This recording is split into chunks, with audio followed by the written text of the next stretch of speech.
হাবিবুর রহমান সোহান তার ক্রিকেটের শুরুটা টেপ টেনিসে। খেপ খেলতেন বিভিন্ন জেলায়। এলাকায় টেপ টেনিস খেলে নাম হওয়ার সঙ্গে আয় রোজগারের পথও হয়ে গিয়েছিল। একজন সামান্য রাজমিস্ত্রির ছেলে হিসেবে এতটুকুতেই সন্তুষ্ট হওয়ার কথা ছিল হাবিবুর রহমান সোহানের। কিন্তু তিনি দেখলেন বড় স্বপ্ন। ক্রিকেট খেলা শুরু করেছিলেন সম্মান পাওয়ার লোভ থেকে, চাইতেন জাতীয় দলে খেলতে। সম্মান পাওয়ার লোভটা ছিল ছোট থেকেই। হাবিবুর রহমান সোহান সেই জেদ থেকেই সেই স্বপ্নের বাস্তবায়ন করে দেখিয়েছেন। স্বপ্নের পরিধি বড় হলে ঢাকায় এসে ক্রিকেট একাডেমিতে ভর্তি হয়েছিলেন। খেলেছেন কর্পোরেট ক্রিকেট লিগ। 2022 সালে ঢাকা প্রিমিয়ার লিগে বাজিমাত করার পর বিপিএল, ঢাকা প্রিমিয়ার লিগেও অভিষেক হয় 2023 সালে। হাঁটি পাপা করে টেপ টেনিসের হাবিবুর রহমান সোহান সম্প্রতি Asia cup rising star T20 টুর্নামেন্টে হংকংয়ের বিরুদ্ধে দেশের দ্রুততম সেঞ্চুরির পরিচিতি লাভ করেন।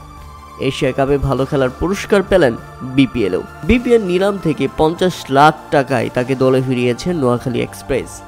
এর আগে দুইবার বিপিএলের সুযোগ পেলেও সেভাবে ম্যাচ খেলার সুযোগ হয়নি হাবিবুর রহমানের। তবে এবার তিনি চান নিজের সেরাটা মেলে ধরতে, নিয়মিত ম্যাচ খেলার সুযোগ পেতে। আশা করছি এবার নিয়মিত ম্যাচ খেলার সুযোগ পেলে সে ভালো কিছু করে দেখাবে। হাবিবুর রহমানকে জিজ্ঞাসা করা হয় যখন তিনি বিপিএলে 50 লাখ টাকায় দল পেয়েছেন তার প্রতিক্রিয়া কেমন, তখন তিনি একটা কথাই বলেছিলেন, একটা সময় গ্রামে আমাদের খুব একটা সম্মান ছিল না, কারণ আমার বাবা ছিলেন একজন রাজমিস্ত্রি। 5-7 বছর আগে আমি যখন ক্রিকেট খেলা শুরু করি তখন আমার বাবা মাকে ওইভাবে কেউ গুরুত্ব দিতেন না।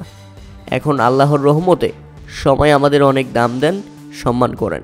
এটাই আমার পাওয়া ছিল, এই সম্মানটাই আমি খুঁজছিলাম। ইনশাল্লাহ ভালো লাগছে। বিপিএলে 50 লাখ টাকায় দল পাওয়াটা আমার সব কিছু বদলে দিয়েছে।